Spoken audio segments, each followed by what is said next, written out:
காஞ்சிபுரம்னு சொன்ன உடனே நம்ம மைண்டுக்கு வர முதல் 2 விஷயம், கோவில்களின் நகரம்னு சொல்லக்கூடிய காஞ்சிபுரத்துல பல கோவில்கள் இருந்தாலும் காஞ்சி காமாட்சி அம்மன் கோவில் சிறப்பு வாய்ந்தது. அடுத்து, பெண்கள்னாலே பொதுவா அழகுன்னு சொல்லுவாங்க.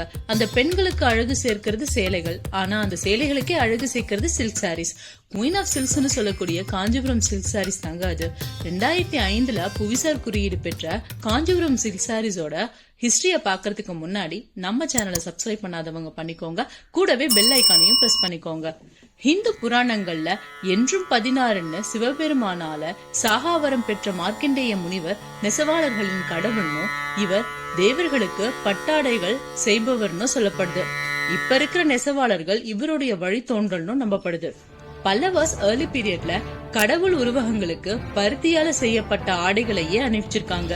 லேட்டர் பட்டு இழைய கொண்டு ஆடைகளை வடிவமைத்து அணிவிச்சிருக்காங்கன்னு சொல்லப்படுது. சோழர்களின் சிறந்த மன்னனான ராஜராஜ சோழன் குஜராத்துடைய சௌராஷ்டிரா ரீஜியன்ல இருந்த திறமை வாய்ந்த ஜரி நெசவாளர்களை அழைச்சிட்டு வந்து பட்டு நெய்தல்ல ஜரியை இணைச்சு சிறப்பு படுத்தினாரு.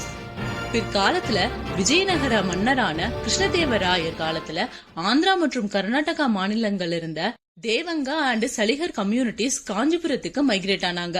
மோஸ்ட்லி இவங்க தான் இப்ப காஞ்சிபுரம் பட்டு நெசவாளர்களா இருக்காங்க.